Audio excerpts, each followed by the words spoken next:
Everyone, तो कैसे आप सब, स्वागत करता हूं आप सबका आपके अपने ही चैनल स्टडी बडी में। तो आज के इस वीडियो में बात करने वाले हैं रिमेनिंग क्वेश्चन के सोल्यूशन की, जो कि कल की मैंने 1 से लेकर 90 तक के सोल्यूशन को दे दिया था, जिसमें 2 क्वेश्चन रिमेनिंग था। तो पहले उस 2 क्वेश्चन को करवाने के बाद देन उसके बाद 91 से लेकर 170 तक के क्वेश्चन को सॉल्व करवाऊंगा। तो वीडियो को जरूर देखिएगा और कमेंट जरूर कर दीजिएगा कि आपके नंबर कितने बैठ रहे हैं, उसके बाद ही कट ऑफ वाली वीडियो आएगी। तो देखो, इसमें कल जो हमने इसका स्क्वायर, इसका क्यूब करके देख लिया, फिर इसको ऐड सब्ट्रैक्ट करके देख लिया, कुछ नहीं मिल रहा था। लेकिन हम कभी भी इसको एक जो रो वाइज ऐड नहीं कर रहे थे। रो वाइज अगर ऐड करते तो हमें आंसर मिल जाता। अब देखो ऐड करो तो ये हो जाएगा 20, 20 + 10 30, 30 आ गया। इसको ऐड करो 21, 21 + 9 30, यहाँ से भी 30 आ गया। इसका मतलब यहाँ भी 30 आना चाहिए, तो 30 आने के लिए यहाँ पर 10 होना चाहिए, तो जो कि ऑप्शन नंबर डी में। देखिए, कभी कभी बहुत ईजी देता है और हम अपना जो है कि दिमाग लगाना बैठ जाते हैं, वहाँ पर गड़बड़ हो जाती है। तो यहाँ पर 10 इज द करेक्ट आंसर हो जाएगा। एक आपका ये क्वेश्चन था, कहाँ गया, एक सिक्के वाला क्वेश्चन था। तो सिक्के वाला क्वेश्चन यहाँ था, इसको भी हम देख लेते हैं। तो यहाँ पर 5 दोस्त थे, मतलब A B C D E and F, 6 हो गए, ठीक है। जिसमें कह रहा है कि सबके पास 10-10 कंचे थे, तो सबको 10-10 कंचे आप दे दीजिए, सबको 10-10 कंचे आप यहाँ पर दे दीजिए सबको। तो 10 10 10 10 10 10। अब कल गलती ये हो रही थी कि यहाँ पर 4 सिक्के ले लेता है, लेकिन हम वहाँ पर जल्दबाजी में दे देता है पढ़ रहे थे। यहाँ पर क्या पढ़ रहे थे, दे देता है, इसलिए गड़बड़ हो रहा था। तो ले लेता है तो +4 +4। अब ये दे रहा है तो इसको माइनस करना पड़ेगा, d -4 -4, ठीक है, डी और ई से। फिर उसके बाद सी 3 सिक्के एफ को देता है, सी जो 3 सिक्के एफ को देता है -3 हो जाएगा, और यहाँ पर हो जाएगा एफ को +3 हो जाएगा। फर्दर कह रहा है कि एफ जो है जो देता है, जो डी को 2 दे दिया और ई को 4 दे दिया। तो आइए डी को 2 दे देते हैं, डी को 2 दे देते हैं, 1 मिनट, डी को 2 दे देते हैं और एफ को 4 दे, 1 मिनट, डी को 2, हाँ, ई को 4 दे देता है, तो ई को 4 दे दिया हमने, ठीक है। और फिर आगे करा ई बी को दिए हुए सिक्के, ई ने जो बी को दिया था, ई ने जो माइनस हो रहा है 4 बी को दिया था, उससे ले लेता है। ई ने बी को जो दिया था उससे ले लेता है, तो मतलब ए यहाँ से हट जाएगा 4, और उससे सी को देता है, तो प्लस का 4 यहाँ हो जाएगा, प्लस का 4 यहाँ हो जाएगा। अब इसके बाद आगे बोल रहा है कि ठीक है, दे देता है, किसके पास सबसे कम सिक्के, तो सबको इसको ऐड कर लीजिए, इसको ऐड कर लीजिए, वहाँ से आपका आंसर आ जाएगा। तो देखो, यहाँ से 14 हो जाएगा, यहाँ से 10 आ जाएगा, यहाँ से 11 हो जाएगा, यहाँ से 8 आ जाएगा, और यहाँ से आपका ये तो 4 कट गया, 10 बच गया, और यहाँ पे कितना हो गया, अच्छा 6, यहाँ तो माइनस तो करना ही भूल गए, क्योंकि ये जो है कि एफ जो है 2 सिक्को डी को दिया था और 4 सिक्के ई को दिया था, तो माइनस का 10 हो जाएगा, तो 7 हो जाएगा यहाँ से। अब आइए, क्वेश्चन में क्या बोला है कि किसके पास सबसे कम सिक्के है, तो देखो सबसे कम सिक्के एफ के पास है, तो एफ के पास एफ टिक हो जाएगा। फिर कह रहा है कि किसके पास ई से एक अधिक सिक्का है, तो ई के पास है 10 सिक्के है और सी के पास 11 सिक्का है, तो सी इसका करेक्ट आंसर हो जाएगा। फिर उसके बाद बोला है कि ई और एफ को दोनों को मिलाकर कुल कितने सिक्के हैं, तो ई और एफ को मिला दीजिए, ई के पास 10 है और एफ के पास 7 है, तो 17 हो जाएगा, 17 इज द करेक्ट आंसर। कल 21 आ रहा था, कल इसलिए 21 आ रहा था क्योंकि हम उल्टा पढ़ रहे थे, यहाँ पर हमने इसको माइनस कर दिया था और इसको प्लस कर दिया था, जिसकी वजह से आंसर गलत आ रहा था, ठीक है। तो थोड़ा हो जाता है कभी कभी लाइव पढ़ाने में ऐसी गलतियाँ हो जाती है, क्योंकि लिखा कुछ रहता है और पढ़ा कुछ जाता है। अब आइए चलते हैं 91 से स्टार्ट करते हैं। आपका हिंदी का पानी शब्द का पर्यायवाची शब्द नहीं है।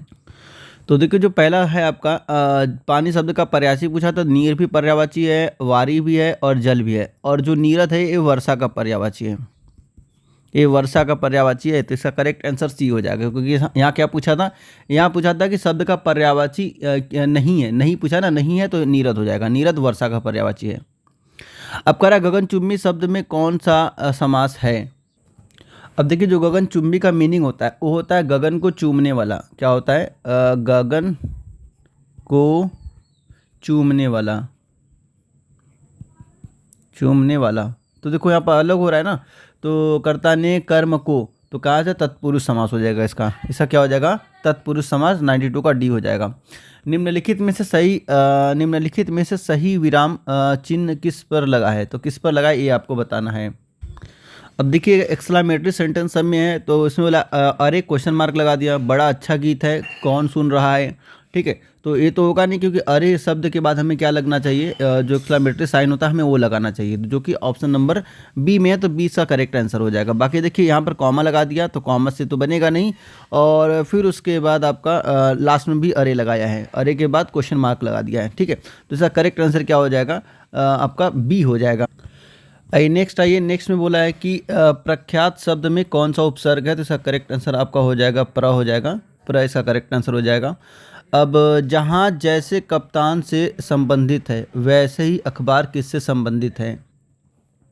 अब देखिए इसमें जहाज का पूरा कमान जो है कि कप्तान के पास होता है, वैसे ही अखबार का पूरा कमान संपादक के पास होता, सॉरी प्रकाशन के पास होता है, तो प्रकाशन इसका करेक्ट आंसर हो जाएगा। सॉरी संपादक के पास।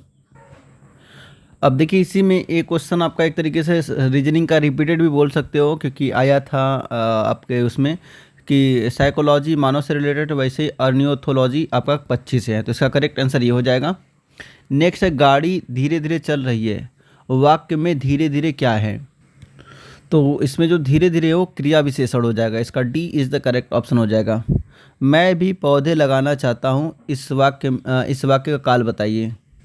तो लास्ट में क्या आया, ता हूँ, ती हूँ, ते है आता है, तो वर्तमान काल होता है, तो वर्तमान काल इसका आंसर हो जाएगा। फिर कह रहा है मुद्रा राक्षस के रचयिता कौन है, तो इसका करेक्ट आंसर हो जाएगा सी विशाख दत्त हो जाएगा इसका। नेक्स्ट चलते हैं, काठ की अंडी बार बार नहीं चढ़ती, मुहावरे का अर्थ। वैसे इसका मीनिंग है कि किसी व्यक्ति को एक ही बार आप मूर्ख बना सकते हो, बार बार नहीं बना सकते, ठीक है, बार बार नहीं बना सकते। लेकिन उससे रिलेटेड हमारे पास जो है कि किसी को मूर्ख बनाना मतलब धोखाधड़ी करना, कि धोखाधड़ी ज़्यादा समय तक नहीं चलती, ठीक है, इसका ये हो जाएगा, B is the correct option हो जाएगा। नेक्स्ट, इनमें से कौन सा स्त्रीलिंग है, तो इसका करेक्ट आंसर नाक हो जाएगा, नाक स्त्रीलिंग है, बाकी आपका बाल, अखबार और बीज ये सब पुल्लिंग है। अगर इसी जगह खाद दिया होता तो खाद स्त्रीलिंग है, ठीक है, खाद दिया होता तो खाद स्त्रीलिंग हो जाता, ठीक है। अब देखो इसमें कह रहा है कि जिसका कोई शत्रु ना जन्मा हो, जिसका कोई शत्रु ना जन्मा हो के लिए एक शब्द कौन सा होगा, तो इसका करेक्ट आंसर हो जाएगा डी अजात शत्रु। अब इसमें कह रहा है कि उपेक्षा शब्द का विलोम छाटिए, तो उपेक्षा का विलोम आपका अपेक्षा हो जाएगा, B is the correct answer हो जाएगा। फिर है नवजीवन दो घमसान हमें, घमश्याम, अच्छा ठीक है, नवजीवन दो घन श्याम हमें कौन सा अलंकार है, इसमें देखिए आपका श्लेष अलंकार हो जाएगा, नवजीवन दो घनश्याम में श्लेष अलंकार हो जाएगा। बाग में वृक्ष थे, तो एक मिनट, अनेकों अनेक, तो इसका अनेक करेक्ट हो जाएगा, बाग में अनेक वृक्ष थे। फिर नीचे बोला कि नीचे दिए गए शब्दों में भाववाचक संज्ञा पहचानिए, तो इसमें देखिए बनावट का बनावटी हो जाएगा, जो कि भाववाचक है। खेत शब्द का तत्सम रूप है, तो इसका डी हो जाएगा क्षेत्र। तत्सम का मतलब कि संस्कृत का ज्यों का त्यों लेके हिंदी में बोलना, उसको तत्सम बोलते हैं। और फिर तद्भव होता है कि आपका जो इसका मीनिंग चेंज करके बोलते हैं, ठीक है। आइए नेक्स्ट चलते हैं क्वेश्चन नंबर 108 में, पेड़ से पत्ते गिरते हैं, इस वाक्य में कौन सा कारक है, तो यहाँ पर देखिए पेड़ से पत्ते अलग हो रहे हैं, अलग होने के क्या अपादान होता है, तो अपादान D is the correct option हो जाएगा। देखिए इसमें है कि निम्नलिखित में से कौन सा वाक्य अशुद्ध है, तो इसमें है कि आपका मुझे बहुत आनंद आया, तो करेक्ट है, शुद्ध है। फिर तुलसीदास ने अनेक ग्रंथ रचे, ये भी शुद्ध हैं। फिर आगे हैं कि बालक आपके बाल काले पड़ गए, ये भी शुद्ध हैं। फिर लड़की ने मधुर सुंदर गाई, देखिए मधुर सुंदर गाया जाता है, ना कि बजाया जाता है, ठीक है, तो इसका हो जाएगा ये गलत हो जाएगा। संगीत गाया होता, गाई होती तो सही होता, ठीक है, तो यहाँ पर क्या होता है, मधुर संगीत गाया होना चाहिए था, यहाँ पर बजाई है, ठीक है, तो ये आपका इनकरेक्ट हो जाएगा, वही पूछा था कौन सा वाक्य अशुद्ध है। फिर कुत्ता एक वफादार जानवर है, अर्थ के आधार पर वाक्य है, तो देखिए जो विस्मयवाचक वाक्य होता है उसमें होता है कि आश्चर्य प्रकट करना, ठीक है, आश्चर्य प्रकट करना, तो कुत्ते वफादार जानवर है, सबको पता है, तो इसमें तो आश्चर्य वाली कोई बात तो है नहीं, तो ये ऑप्शन चला जाएगा। फिर विधानवाचक, इसका हो जाएगा करेक्ट आंसर, विधानवाचक हो जाएगा, करेक्ट आंसर हो जाएगा। बाकी जो आपका प्रश्नवाचक, तो हम इसमें पूछते हैं कि क्या कुत्ते वफादार जानवर होते हैं, तो प्रश्नवाचक हो जाएगा, लेकिन यहाँ पर बस बोला है कुत्ते एक वफादार जानवर है, ठीक है, तो भी चला गया। आज्ञावाचक कि हम आज्ञा दे रहे हैं, किसी को आज्ञा देना, आज्ञावाचक, तो हम कुत्ते को तो यहाँ आज्ञा दे नहीं रहे हैं, सिर्फ हम पूछ रहे हैं कि कुत्ता एक वफादार जानवर होता है, मतलब बोल रहे हैं कि कुत्ता एक वफादार जानवर हो रहा है, बता रहे हैं, ठीक है, तो इसका करेक्ट आंसर बी हो जाएगा। अब भाई यहाँ से आपका मैथ स्टार्ट हो गया, हिंदी चला गया, अब मैथ स्टार्ट हो गया यहाँ से। आइए देखते हैं। कह रहा है कि यदि समकोण त्रिभुज के कड़ों की लंबाई, मतलब एक समकोण त्रिभुज है, एक समकोण त्रिभुज बना लीजिए जिसमें कड़ की लंबाई दिया है 5 सेंटीमीटर और उसका क्षेत्रफल है, ये देखिए रिपीटेड क्वेश्चन है, इसका क्षेत्रफल कितना होता है, हाफ बेस इंटू हाइट होता है, ठीक है। इसकी वैल्यू 6 गिवन है। तो शेष भुजाओं की लंबाई ज्ञात कीजिए, शेष भुजाओं की लंबाई। अब देखिए समकोण बोल दिया, अब ये 5 है तो इससे 4 और इसे 3 होना ही पड़ेगा, इसे होना ही पड़ेगा, या फिर देखिए या तो ये 4 और 3 होगा, या अगर आधार इसका 4 है तो लंब इसका 3 हो जाएगा, ठीक है। तो जो आपको ऑप्शन दिखे उस पर टिक कर दीजिए, ये रिपीटेड क्वेश्चन है, ठीक है, रिपीटेड क्वेश्चन है। यहाँ से हो जाएगा क्योंकि पाइथागोरियन ट्रिपलेट को फॉलो करेगा। ये क्या करेगा, पाइथागोरियन ट्रिपलेट को फॉलो करता है। तो देख लीजिए कौन सा पाइथागोरियन ट्रिपलेट को फॉलो कर रहा है। नेक्स्ट है कि बिंदु -40, 40 और 03 एक किसके शीर्ष है, किसके शीर्ष है। तो क्या करते हैं, सबसे पहले हम इसको बना ही लेते हैं, वो ज़्यादा बेहतर रहेगा। देखो पहला हमारे पास -40 मतलब एक्स एक्सिस पर -4 गया, तो 1 2 3 4, तो यहाँ पर -4,0 यहाँ हो जाएगा। फिर अगला है 40, तो 1 2 3 40 यहाँ आ जाएगा, ठीक है, तो 4,0 हो जाएगा। फिर करा 0,3, तो 1 2 3, तो 0,3 यहाँ हो जाएगा। तो ये कुछ ऐसा त्रिभुज आपको बनता हुआ दिखाई देगा कि ये ऐसे जाएगा और ये ऐसे जाएगा, ठीक है। तो ऐसा त्रिभुज बनता हुआ दिखाई देगा। तो हमें पता है कि इस केस में जितना लेंथ है उतना ही लेंथ है, ठीक है, मतलब ये लेंथ आपका जितना लेंथ है उतना लेंथ है। तो इसका मतलब इसका जो लेंथ है आपका, ये जो अगर इसका नेमिंग कर लेते तो ज़्यादा बेहतर रहेगा, ABC। तो इस हिसाब से AB की वैल्यू AC के बराबर हो जाएगा, AB की वैल्यू AC के बराबर हो रहा है। तो जब दो साइड बराबर होते हैं तो समद्विबाहु त्रिभुज कहलाता है, समद्विबाहु त्रिभुज कहलाता है। तो इसका B is the correct option यहाँ से हो जाएगा।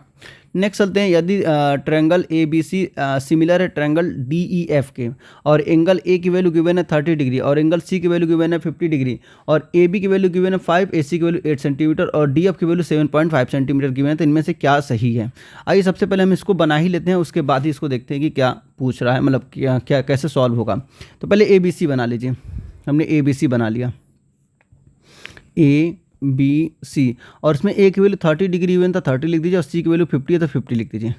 अब 30 50 तो B हमारे पास 100 हो जाएगा। देखिए ऐसा मत कि हमारे पास देखने में थोड़ा सा अजीब सा लग रहा है, 100 हो ही नहीं सकता, वाकई में 100 नहीं हो सकता। मैं एक बस डमी एक फिगर बनाया हूँ, ठीक है। और बाकी DEF बना लीजिए, आपका DEF बना लीजिए, तो DEF, ठीक है। और आगे भी बोला कि AB की वैल्यू 5 सेंटीमीटर है, तो AB की वैल्यू 5 सेंटीमीटर हो जाएगा, और AC की वैल्यू 8 सेंटीमीटर हो जाएगा, और DF की वैल्यू 7.5 सेंटीमीटर है।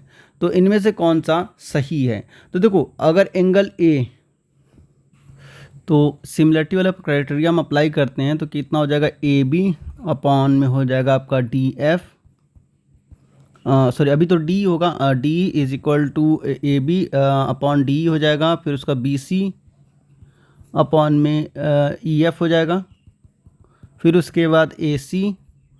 और देखो पहले हमारे पास D गिवन है तो हम D वाले को भी सिर्फ सॉल्व करेंगे, D गिवन है तो हम सिर्फ D वाले से काम चला लेंगे, ठीक है।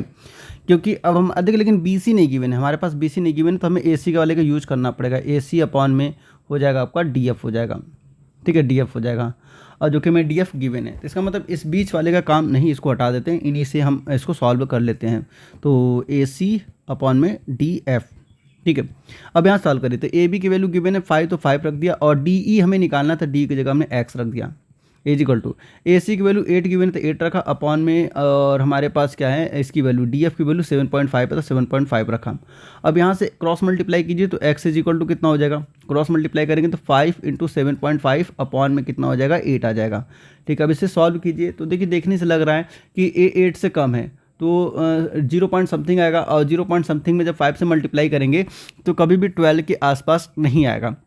इसका मतलब ये जो डेटा गिवन है ना, ये मिस अरेंजमेंट है, इसको हमें सही से अरेंज करने की ज़रूरत है। तो एक काम हम ये करेंगे कि 8 का मल्टीप्लाई में 7.5 में करना है, तभी जाके डिवाइड करेंगे, तभी 12 के आसपास आएगा। तो इस केस में हमें क्या करना पड़ेगा, तो यहाँ पर हमें 8 मल्टीप्लाई बाई 7.5 और डिवाइड बाई 5 करना पड़ेगा, तब जाके हमें 12 मिलेगा, तब जाके 12 मिलेगा। अब जब इस केस में देखिए अगर ये नहीं गिवन होता ना तो हम आंसर ऐसे ही निकाल लेते, लेकिन अभी हमारे पास बोला गया है कि DE की वैल्यू जो है वो 12 है, तो इस हिसाब से हमें इसको अरेंज करने की ज़रूरत। तो यहाँ से क्या हो जाएगा, ए बी की जो वैल्यू है वो डी एफ के बराबर होगा, ए बी अपॉन में डी एफ हो जाएगा, डी एफ हो जाएगा, और ए सी अपॉन में डी ई हो जाएगा, डी ई, बस इसी को इंटरचेंज कर देना है, ए बी अपॉन में बी एफ हो जाएगा और डी एफ हो जाएगा और ए सी अपॉन में डी ई हो जाएगा। तो ऐसे ही करते ही आपको 12 मिल जाएगा। तो देखो ए बी और डी एफ के बराबर है, तो यहाँ पर जो हमारे पास बी के जो एंगल है वो 100 है, तो एफ का एंगल 100 हो जाएगा, ठीक है, क्योंकि ए 30 हो जाएगा और ए कितना हो जाएगा, 50 हो जाएगा।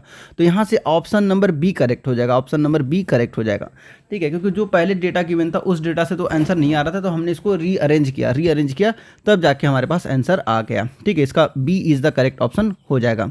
नेक्स्ट कर रहा है कि क्यू पूर्णांक के लिए क्यू के लिए प्रत्येक विषम पूर्णांक रूप में होगा। अगर देखो क्यू हमारे पास होल नंबर है तो क्यू को ऐसे कौन से फॉर्मेट में लिख दे कि हमेशा हमें एक विषम पूर्णांक मिलेगा, तो 2q प्लस का 1। अब देखो क्यू की वैल्यू 1 रखिए तो 2 इंटू 1 प्लस का 1, तो कितना हो जाएगा, 2 प्लस 1 इज इक्वल टू 3, एक ऑड नंबर है। अगर क्यू की जगह 2 रखे तो 2 इंटू 2 प्लस का 1 इज इक्वल टू, देखो ये हमेशा जो फर्स्ट टर्म हमेशा इवन आएगा, इवन में 1 ऐड करेंगे तो ऑड हो जाएगा, ठीक है, तो 4 प्लस 1 इज इक्वल टू 5, तो हमेशा ऑड देगा, तो इसका करेक्ट आंसर डी हो जाएगा, D is the correct option हो जाएगा।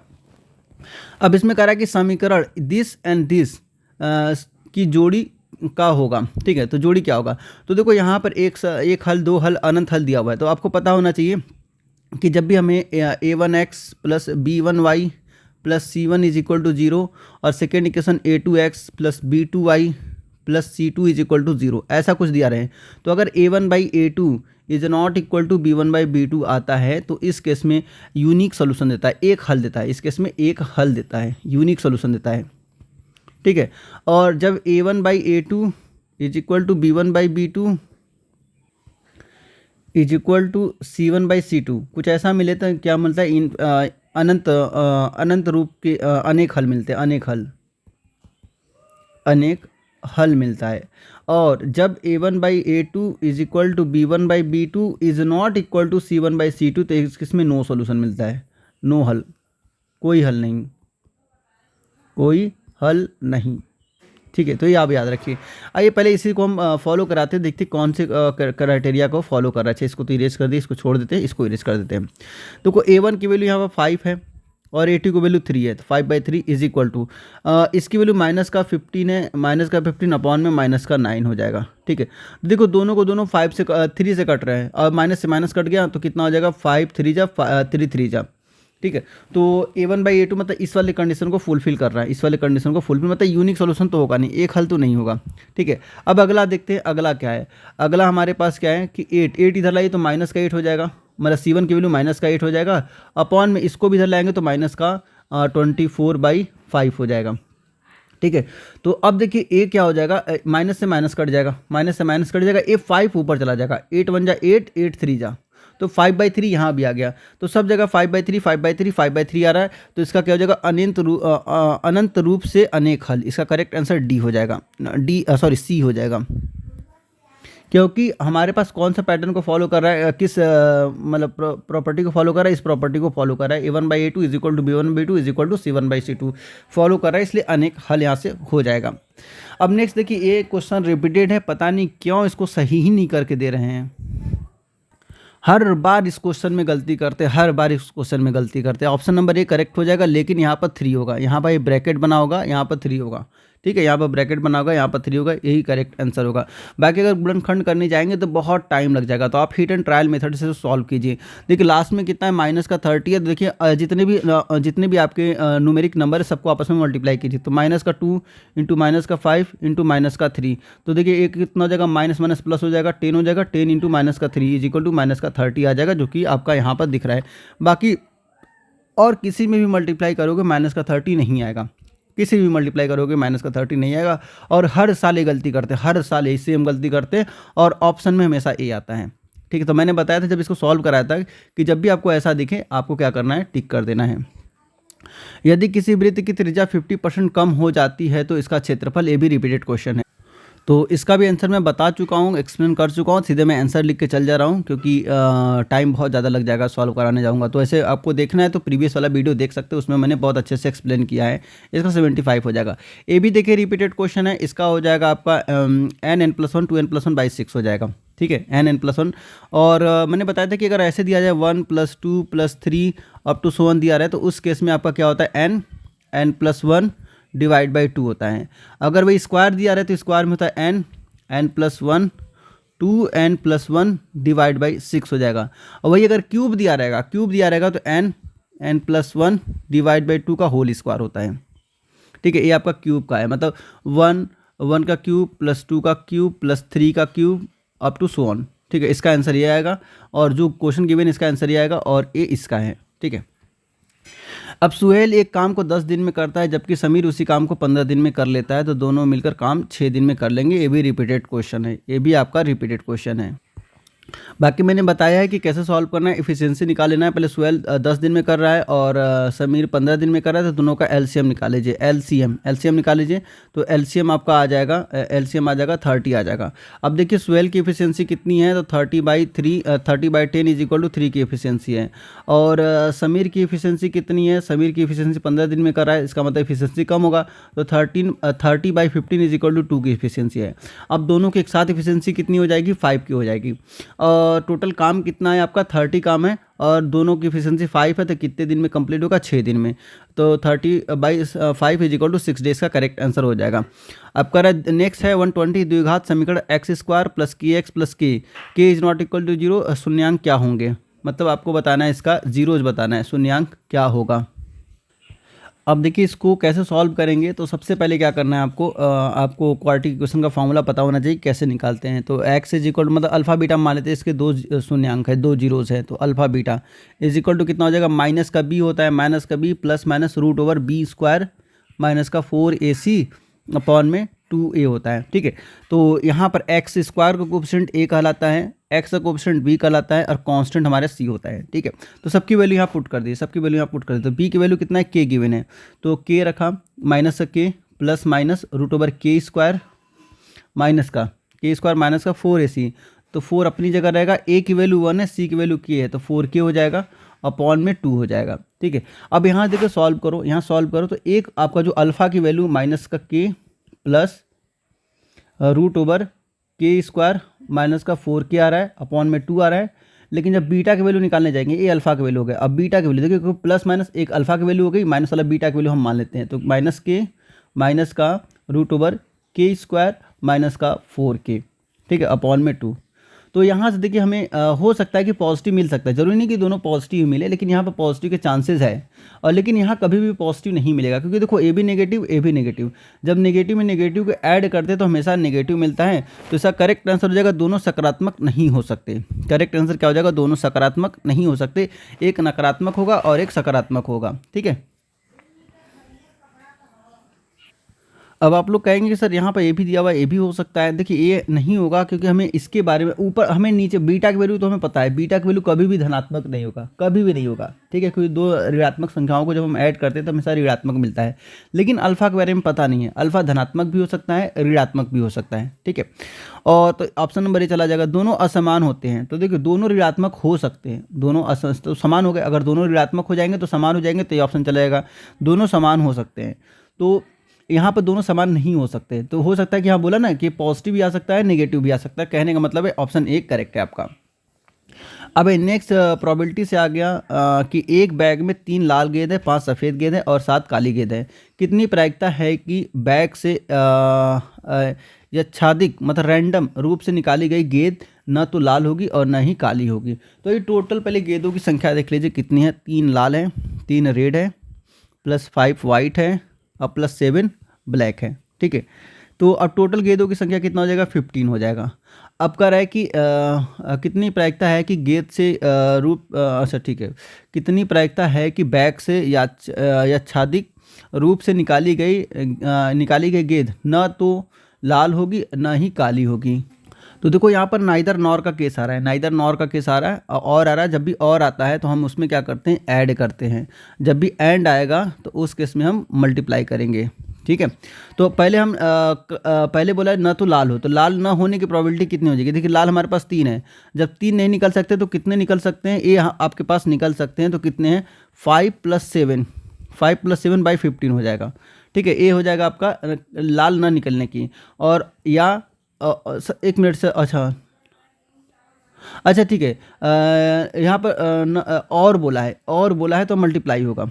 ठीक है, जब भी या बोलेगा, या में हम ऐड करते हैं, और जब भी और बोलेगा, और में हम मल्टीप्लाई करते हैं, और में हम क्या करते हैं? मल्टीप्लाई करते हैं। ठीक है, तो ये याद रखिएगा। और इंग्लिश में जब भी और वर्ड का यूज आएगा तो और मतलब होता है प्लस, और जब भी एंड आता है तो एंड मतलब होता है मल्टीप्लाई। ठीक है, तो मल्टीप्लाई कर दिया। अब अगला है न तो काली हो, न तो काली हो। तो काली के लिए क्या है? काली कितने हमारे पास है? काली हमारे पास 7 है, तो इन दोनों को निकाल दीजिए। तो ये हमारे पास कितना हो जाएगा? 3 × 5 अपॉन में कितना हो जाएगा? अपॉन में हो जाएगा आपका 15 ही रहेगा। अब इसमें देखिए जो कट रहा है उसको कट पीट के हटा लीजिए। अच्छा 3+ होगा, 1 मिनट, सॉरी 3+ होगा। अब इसको पहले सॉल्व कर लीजिए, तो हो जाएगा 12 हो जाएगा, 7 × 5 12 बटा 15 मल्टीप्लाई बाई हो जाएगा 8 बटा 15 हो जाएगा। अब इसे सॉल्व कर लीजिए आप।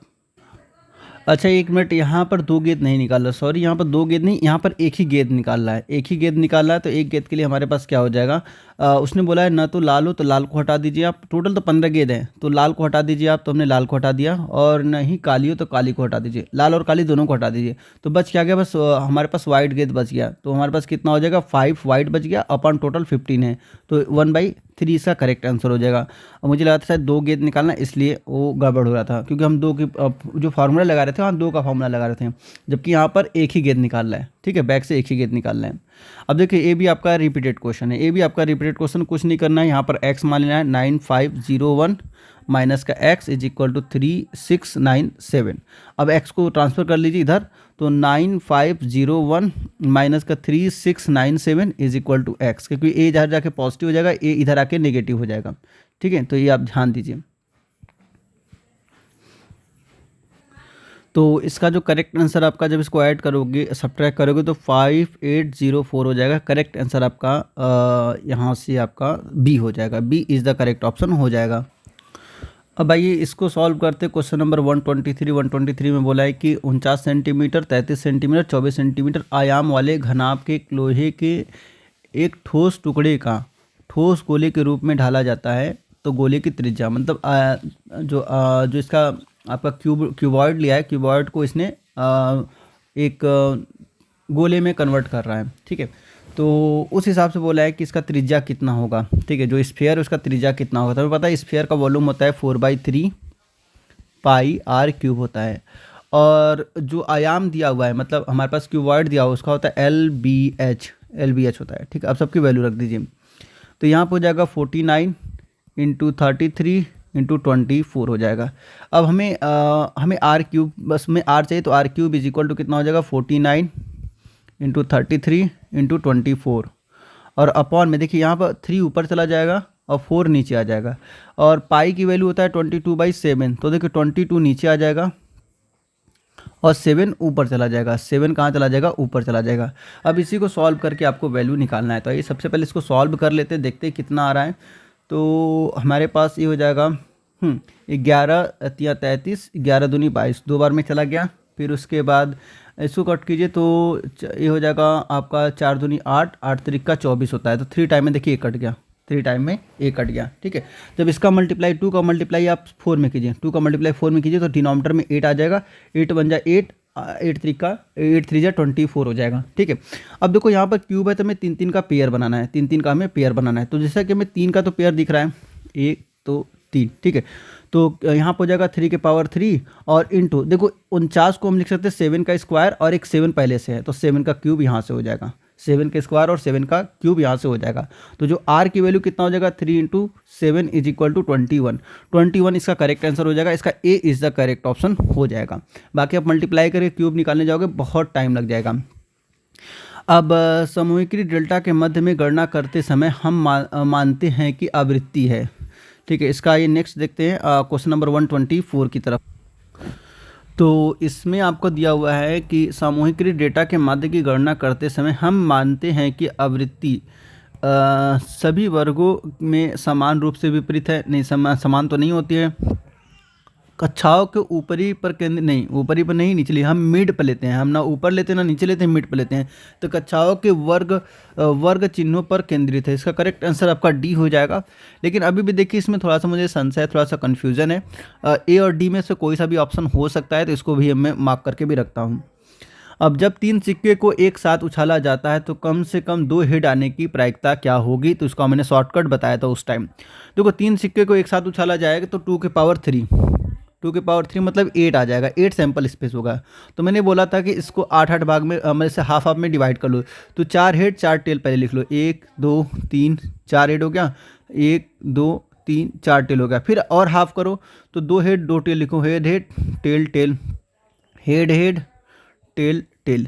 फिर उसके बाद आप क्या करो, हेड टेल लिखते जाओ, एक head tail head tail head tail head tail. अब आइए क्वेश्चन में क्या बोला है कि कम से कम 2 हेड, कम से कम 2 हेड मतलब 3 वाले को भी ले सकते हैं। तो 1 2 3 3 आ गए, ठीक है, और एक यहाँ 4, ठीक है 4 आ गया। तो 4 कितना हो जाएगा, 4/8 इज इक्वल टू 1/2, 1/2 इसका करेक्ट आंसर हो जाएगा। मतलब आपका B is the correct option यहाँ से हो जाएगा। नेक्स्ट चलते हैं, फलन किन के बीच का संयोजन है या, तो इसमें बोला है कि फनल किन के बीच का संयोजन है। तो फनल पहले होता कैसे, फनल अगर आपको बना के दिखा दें तो आप बता दोगे कि किसका है। तो देखो ये हमारे पास मान लें कुछ ऐसा होता है फनल, ये हमारे पास हो गया, और फिर उसके बाद यहाँ से कुछ ऐसा होता है फनल। अब जैसे आपने तेलकुप्पी वगैरह देखा होगा, जैसे तेल मापते हैं, तो ये फनल है, ठीक है। तो इसको क्या बोलते हैं, शंकु का छिद्रक बोलते हैं, शंकु का छिद्रक बोलते हैं। और ये हमारे पास क्या हो जाएगा, सिलेंडर हो जाएगा। तो करेक्ट आंसर इसका बी हो जाएगा, B is the correct option यहाँ से हो जाएगा। अब नेक्स्ट बोला कि अगर ए, देखिए हाँ ए भी रिपीटेड क्वेश्चन है, ए भी आपका रिपीटेड क्वेश्चन है। अगर आंसर पता होगा तो डायरेक्ट आप टिक करके चले आए होगे। ए प्लस बी प्लस सी की वैल्यू 11 दिया है, ए बी इतना 20 दिया है, और इसका क्यूब की वैल्यू पूछा है कितना होगा। तो देखिए सबसे पहले क्यूब की वैल्यू निकालने के लिए हमें ए स्क्वायर प्लस मतलब A B plus B C plus C A की value sorry A square plus B square plus C square की वैल्यू चाहिए, ठीक है। तो हम क्या करते हैं, जब हम फार्मूला लिखते हैं A cube plus B cube plus C cube minus का 3ab इज इक्वल टू, तो हो जाएगा A plus B plus C, और फिर सेकेंड ब्रैकेट में A square plus B square plus C square, फिर उसके बाद माइनस का ए बी माइनस का बी सी माइनस का सी ए, ये फॉर्मूला होता है, ठीक है। अब इसको इक्वेशन नंबर 1 अभी हमने मान लिया। अभी हमें देखिए ए वैल्यू गिवन है और ए वैल्यू गिवन है, इसकी वैल्यू नहीं गिवन, तो इसकी वैल्यू हम निकालते हैं। तो देखो A plus B plus C का whole square is equal to A square plus B square plus C square plus का 2ab, 2 हम कॉमन ले लिया, A B plus B C plus C A, ये होता है फॉर्मूला सी ए, ठीक है, सी ए फॉर्मूला होता है। तो यहाँ से हम सबकी वैल्यू रख लेके यहाँ इसकी वैल्यू निकाल लेते हैं। देखो ए बी सी की वैल्यू कितना गिवन है, ए बी सी की वैल्यू 11 गिवन है, तो 11 के स्क्वायर होता है 121, 11 के स्क्वायर 121, और फिर इसकी वैल्यू गिवन है, इसकी वैल्यू कितना गिवन है आपका 20 है। तो 20 और इंटू 2 करेंगे तो 40 आ जाएगा। इस 40 को हम इधर ट्रांसफर कर देते तो माइनस का 40 हो जाएगा। तो यहाँ से हमें A square plus B square और प्लस सी स्क्वायर की वैल्यू आ जाएगी, A square plus B square plus C square की वैल्यू आ जाएगी। अब इसे सब्ट्रैक्ट कीजिए, तो सब्ट्रैक्ट करोगे तो आ जाएगा आपका 81। तो A square plus B square plus C square की वैल्यू आ जाएगा यहाँ से 81 आ जाएगा। अब 81 हमें यहाँ से मिल गया। जब 81 मिल गया तो अब हम क्या करेंगे, यहाँ पे वैल्यू पुट कर देंगे। देखो ए बी सी की वैल्यू गिवन है 11 इंटू, अब यहाँ 81 गिवन है, 81 रखेंगे और माइनस का कितना हो जाएगा 20 हो जाएगा, क्योंकि इसकी वैल्यू 20 गिवन है। अगर माइनस कॉमन ले लेंगे तो सब प्लस प्लस प्लस में हो जाएगा। तो यहाँ से 20 हम इसको रख सकते हैं, 1 मिनट, यहाँ से 20 हम रख सकते हैं, ठीक है। तो अब यहाँ से हमारे पास कितना आ जाएगा, सब्ट्रैक्ट कीजिए तो 11 इंटू 61 हो जाएगा, इज इक्वल टू 11 1 जाए 11 कैरी 1, 66 प्लस 1 67 हो जाएगा, 67 हो जाएगा। तो 671 इसका करेक्ट आंसर हो जाएगा, B is the correct option यहाँ से हो जाएगा। आइए नेक्स्ट चलते हैं। ये भी देखिए रिपीटेड क्वेश्चन है आपका, ये भी रिपीटेड क्वेश्चन आया है। तो इसमें कितना हो जाएगा, कितने प्लेस पर डेसिमल, इसको देख लीजिए 1 2 3 4 5 6 7, 7 पर है तो हम लिखते हैं 5.93। अब देखो हमने क्या किया, कितने प्लेस को हमने लाया है, हमने इस 5 को यहाँ ला दिया, तो कितने प्लेस शिफ्ट कराया है तो 1 2 3 4 5 5 हो जाएगा, तो 10⁵ हो जाएगा, माइनस का 5 हो जाएगा। माइनस का 5 इसलिए होगा क्योंकि हम राइट से लेफ्ट जा रहे हैं, अगर वही लेफ्ट से राइट जाते तो प्लस होता, लेकिन हम राइट से लेफ्ट जा रहे हैं इसलिए माइनस हो जाएगा। तो इसका करेक्ट आंसर ए हो जाएगा। A is the correct option यहाँ से हो जाए, सॉरी ए नहीं, D is the correct option हो जाएगा। अब देखिए नेक्स्ट क्वेश्चन 129 बहुत ही ईजी क्वेश्चन है। इसमें क्या हो जाएगा, पहले इस इक्वेशन को लीजिए आप, तो साइन ए को आप लिख सकते हैं sine A is equal to 1 अपनी जगह रहने दीजिए और इसको इधर ट्रांसफर कीजिए, तो माइनस का साइन स्क्वायर ए हो जाएगा, साइन स्क्वायर ए हो जाएगा। और फिर 1 माइनस का साइन स्क्वायर ए कितना होता है, कॉस स्क्वायर ए होता है, कॉस स्क्वायर ए होता है, ठीक है। तो देखिए जब साइन ए की वैल्यू कितना है, कॉस स्क्वायर ए है। अगर हम साइन का स्क्वायर कर दे तो, अगर हम साइन स्क्वायर ए कर दे तो कितना हो जाएगा, कॉस के पावर 4 ए हो जाएगा, कॉस ए का स्क्वायर हो जाएगा, कॉस ए का स्क्वायर का मतलब कितना हो जाएगा, कॉस के पावर 4 ए हो जाएगा। अब जहाँ कॉस स्क्वायर है वहाँ पर साइन रख दीजिए, जहाँ पर कॉस रेस 4 है वहाँ पर साइन स्क्वायर रख दीजिए, तो यहाँ हो जाएगा साइन ए प्लस का साइन स्क्वायर ए। इसकी वैल्यू पूछा है, तो इसकी वैल्यू कितना क्वेश्चन में गिवन है, 1 है, तो इसका आंसर हो जाएगा 1। इसका करेक्ट आंसर कितना हो जाएगा, A is the correct option हो जाएगा। अब भाई नेक्स्ट चलते क्वेश्चन नंबर 130 जो कि मैथ का आखिरी क्वेश्चन है, इसके बाद शायद साइंस स्टार्ट हो रहा है, साइंस स्टार्ट होते हुए दिखाई दे रहा है। 8 सेंटीमीटर त्रिज्या वाले एक वृत्त पे अंकित किए जा सकने वाले वर्ग का क्षेत्रफल है। अब भाई ये क्वेश्चन है 8 सेंटीमीटर त्रिज्या वाले एक वृत्त पे अंकित किए जा सकने वाले वर्ग का क्षेत्रफल कितना है। तो पहले आइए हम एक वृत्त बनाते हैं, ये वृत्त है, अभी वृत्त बन जाएगा, चलिए ये वृत्त बन गया। अब इसके अंदर हमें क्या करना है, इसके अंदर हमें एक स्क्वायर बनाना है। तो मान लेते हैं कि इसके अंदर का एक स्क्वायर है, इसके अंदर का स्क्वायर है, ठीक है। अभी स्क्वायर बन के तैयार हो गया, तो इसको थोड़ा सा हम रीअरेंज कर लेते हैं, थोड़ा सा इसको, चलिए ये हमारे बन के तैयार हो गया, ठीक है। अब इसके बाद देखिए इसका यहाँ ये इसका सेंटर हो जाएगा, ये इसका सेंटर हो जाएगा, तो ये इसका रेडियस हो जाएगा, और रेडियस गिवन है 8 सेंटीमीटर, रेडियस कितना गिवन है 8 सेंटीमीटर। अगर हम इसको यहाँ से मिला दे तो ये पूरा, अगर इसका नाम हमने ए बी सी और डी दे दिया, ठीक है, तो ए सी की वैल्यू कितना हो जाएगा, ए सी इज इक्वल टू हो जाएगा 16 सेंटीमीटर, ठीक। 8 यहाँ से हो जाएगा, इसका नाम ओ, तो ए सी को हम लिख सकते हैं ए ओ प्लस का O C is equal to 8 + 8 is equal to 16 यहाँ से आ जाएगा।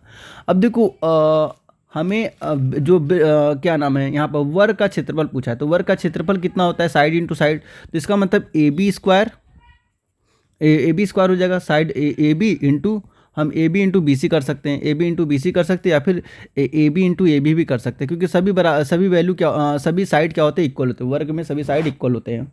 अब देखिए ये हमारे पास एक राइट ट्रायंगल दिखाई दे रहा है, यहाँ से यहाँ तक एक आपको राइट ट्रायंगल दिखाई दे रहा होगा, ये आपको राइट ट्रायंगल दिखाई दे रहा है। तो राइट ट्रायंगल में क्या होता है, राइट ट्रायंगल है तो हाइपोटेनियस का स्क्वायर मतलब A C square is equal to A B square plus B C square, ठीक है, बी सी स्क्वायर हो जाएगा। हमें पता है कि एक वर्ग है एक स्क्वायर है, तो इसका वैल्यू अगर एक्स मान ले तो ये भी एक्स हो जाएगा। अब वैल्यू रखिए, तो 16 का square is equal to A B मतलब X square plus X square. अब उसके बाद 16 का स्क्वायर होता है 256 256 होता है, 256 इज इक्वल टू 2x हो जाएगा, 2x स्क्वायर हो जाएगा। अब यहाँ से x की वैल्यू निकाल, 2x पावर x नहीं, x स्क्वायर हो जाएगा।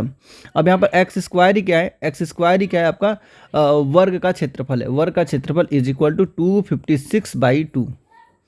तो 2 1 यहाँ से कितना हो जाएगा, 2 1 कम दो, बचेगा आपका 2 दूनी 4, बचेगा 1 8 दूनी 16, तो 128 सेंटीमीटर इसका करेक्ट आंसर हो जाएगा। तो यहाँ से B is the correct option यहाँ से हो जाएगा, यहाँ से B is the correct option हो जाएगा। अब भाई स्टार्ट करते हैं हम साइंस के क्वेश्चन को। तो इसमें हमारा पहला क्वेश्चन पूछा है कि नाइट्रोजन की मात्रा अधिक होती है। तो देखो जो चावल हमारे पास है, चावल में आपका कार्बोहाइड्रेट होता है, चावल में जो गुड क्वांटिटी में पाया जाता है कार्बोहाइड्रेट पाया जाता है, और आलू में आपका स्टार्च पाया जाता है गुड क्वांटिटी में, और सेब में विटामिन पाया जाता है। फिर इसके बाद आपका मटर में आपका प्रोटीन और साथ साथ नाइट्रोजन बहुत ज़्यादा मात्रा में पाया जाता है। तो इसका करेक्ट आंसर डी हो जाएगा, मटर। अब देखिए एक रिपीटेड क्वेश्चन है, शक्ति की इकाई है, तो वहाँ पर वाट दिया हुआ था, वहाँ पर पिछले जब प्रीवियस क्वेश्चन देखेंगे तो वाट गिवन था, और वाट के बराबर ही होता है जूल पर समय, एक मिनट, जूल पर समय। अब समय किसी में हो सकता है, सेकंड में भी हो सकता है, मिनट में भी हो सकता है, लेकिन सेकंड में हम जनरली हम लेते हैं क्योंकि एसआई यूनिट हमारा एसआई जो मात्रक होता है सेकंड में होता है। तो जूल पर सेकंड इसका करेक्ट आंसर हो जाएगा। आत्महत्या की थैली किसे कहते हैं? तो ये सबको पता होगा कि माइक्रोकांडिया को बोलते हैं। आपने भी टिक किया होगा, लेकिन इसका होगा लाइसोसोम्स, क्योंकि माइक्रोकार्डिया बहुत ज़्यादा टिप होता है, लोग वही टिक करके चले आते हैं, लेकिन लाइसोसोम को कहते हैं। ठीक है, लाइसोसोम इसका करेक्ट आंसर हो जाएगा। नेक्स्ट आइए, काला जार जिसे काला बुखार भी कहा जाता है एक घातक बीमारी है जो नामक प्रोटोजोआ परजीवी से होता है। किस प्रोटोजोआ परजीवी से होता है? तो इसका करेक्ट आंसर आपका सी हो जाएगा, लिस्मेनिया डेनोवानी। इसका करेक्ट आंसर हो जाएगा डेनोवानी। नेक्स्ट आते हैं, सामान्य रूप से मनुष्य के हृदय का वजन कितना होता है? तो इसको मैंने बताया भी था जब एक्सप्लेन कर रहा था, शायद उसमें पूछा था कितनी बार धड़कता है ऐसा वगैरह, तो उसमें बताया था कि 300 ग्राम होता है। नेक्स्ट आइए, मलेशिया किसकी कमी के कारण होता है? तो इसका करेक्ट आंसर हो जाएगा विटामिन डी। विटामिन डी की कमी से होता है। शुद्ध जल की मूलरता डैश होती है, तो यहाँ से हो जाएगा 55.56। इसका करेक्ट आंसर हो जाएगा। निम्नलिखित में से कौन सा किसी वस्तु के समतल दर्पण द्वारा बनाए गए प्रतिबिंब का लक्षण नहीं है? तो इससे ये भी रिपीटेड क्वेश्चन है, इसे पर्दे पर प्राप्त नहीं किया जा सकता। फिर अमाशय में कौन सा अम्ल पाया जाता है? तो अभी इससे पहले पूछा था कि ये अम्ल किस में पाया जाता है। ठीक है, अब यहाँ पर पूछ लिया कि अमाशय में कौन सा अम्ल पाया जाता है। ये रिपीटेड क्वेश्चन, इसको भी मान सकते हैं। तो इसका करेक्ट आंसर हो जाएगा हाइड्रोक्लोरिक अम्ल। एल्कीन का सूत्र क्या है? देखिए, एल्केन, एल्कीन, एल्काइन। ठीक है, एल्केन, एल्कीन, एल्काइन, तीनों को मैं फॉर्मूला लिख देता हूँ जिससे कि आपको याद रहे। तो एल्केन का जो सूत्र होता है वो होता है CnH2n+2 होता है। ये एल्केन का होता है, एल्केन। और एल्कीन का होता है CnH2n, ये होता है एल्कीन का, एल्कीन। और एल्काइन का होता है CnH2n-2। ठीक है, ये आपका एल्काइन का हो जाएगा, एल्काइन। तो तीनों याद होना चाहिए, क्योंकि क्या पता इस बार बीच वाला पूछ लिया है, नेक्स्ट ईयर आपका इनमें से कोई ऊपर या नीचे वाला कोई पूछ ले। मनुष्य का दंत सूत्र होता है, कितना होता है?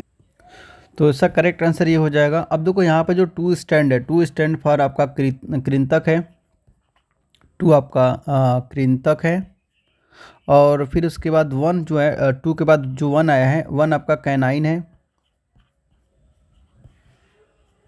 और फिर उसके बाद 2 आया, तो 2 का मीन्स यहाँ पर है प्रीमोलर है।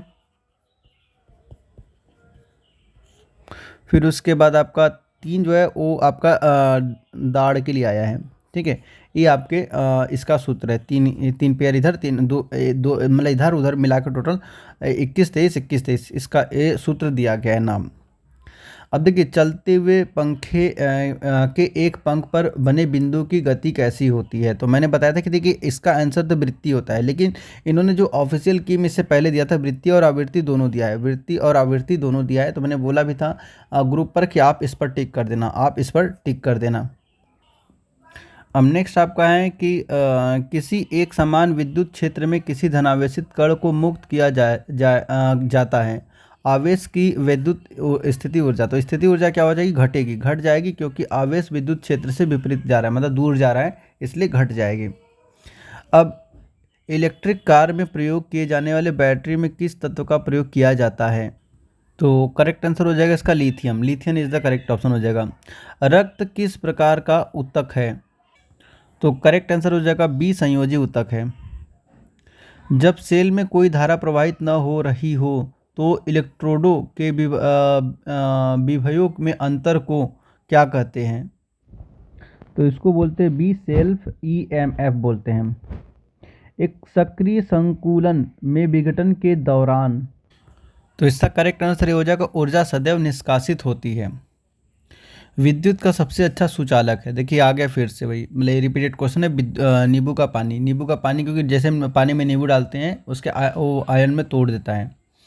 साबूदाना किस से बनाया जाता है?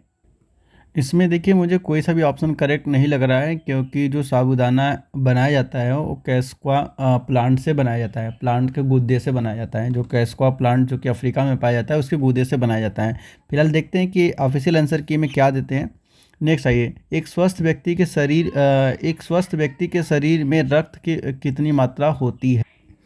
अब देखिए इसका करेक्ट आंसर हो जाएगा 5 लीटर। अगर ये वजन का पूछता तो वजन का टोटल 7 से 8% खून होता है। ठीक है, जितना आपका वजन है उसका 7 से 8% के बीच में खून होता है। अब यहाँ से स्टार्ट हो गया एसएसटी स्टार्ट हो गया। भारत एक संघीय राज्य है क्योंकि इसका संविधान इसके लिए प्रावधान करता है। तो इसका करेक्ट आंसर हो जाएगा सी, राज्यों और केंद्रों के बीच साझा शक्तियाँ। 152 है। भारत का राष्ट्रगान कितने समय में गाया जाता है, तो 52 सेकेंड। किस देश का संविधान लिखित रूप से नहीं है।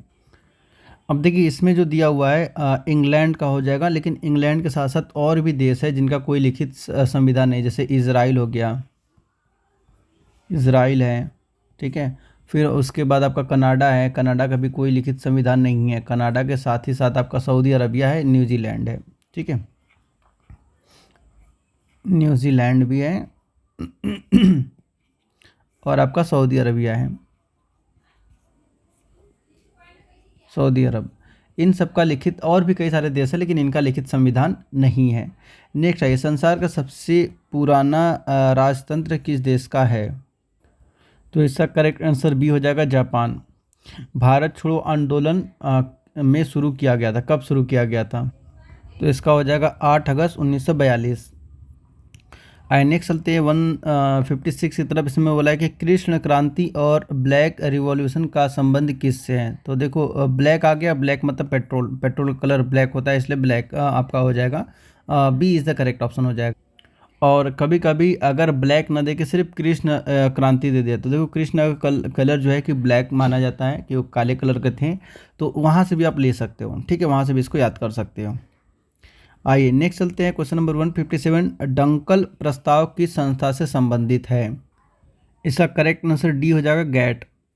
भारत के किस राज्य द्वारा जिंक का सबसे अधिक उत्पादन किया जाता है, तो इसका करेक्ट आंसर बी हो जाएगा राजस्थान। भारत में सबसे पुरानी पर्वत श्रृंखला कौन सी है, तो इसका करेक्ट आंसर हो जाएगा अरावली पर्वत।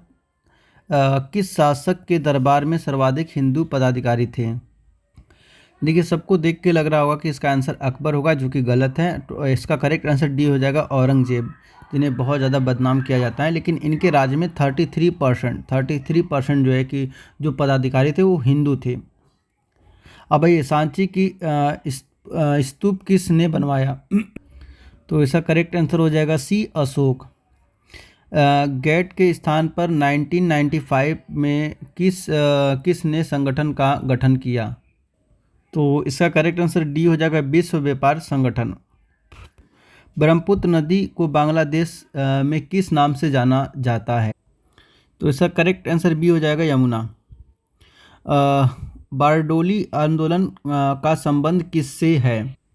अब देखिए ये जो बारडोली आंदोलन है कृषि से संबंधित है और ये स्टार्ट किया गया था आपका गुजरात से। तो इसका करेक्ट और फिर इसका जो नेतृत्व कर रहे थे वो सरदार वल्लभ भाई पटेल कर रहे थे, तो B is the correct option हो जाएगा इसका। तो इसका करेक्ट आंसर हो जाएगा प्रति व्यक्ति आय। फिर उसके बाद सीमा शुल्क किस प्रकार का कर है, तो इसका करेक्ट आंसर हो जाएगा अप्रत्यक्ष कर हो जाएगा।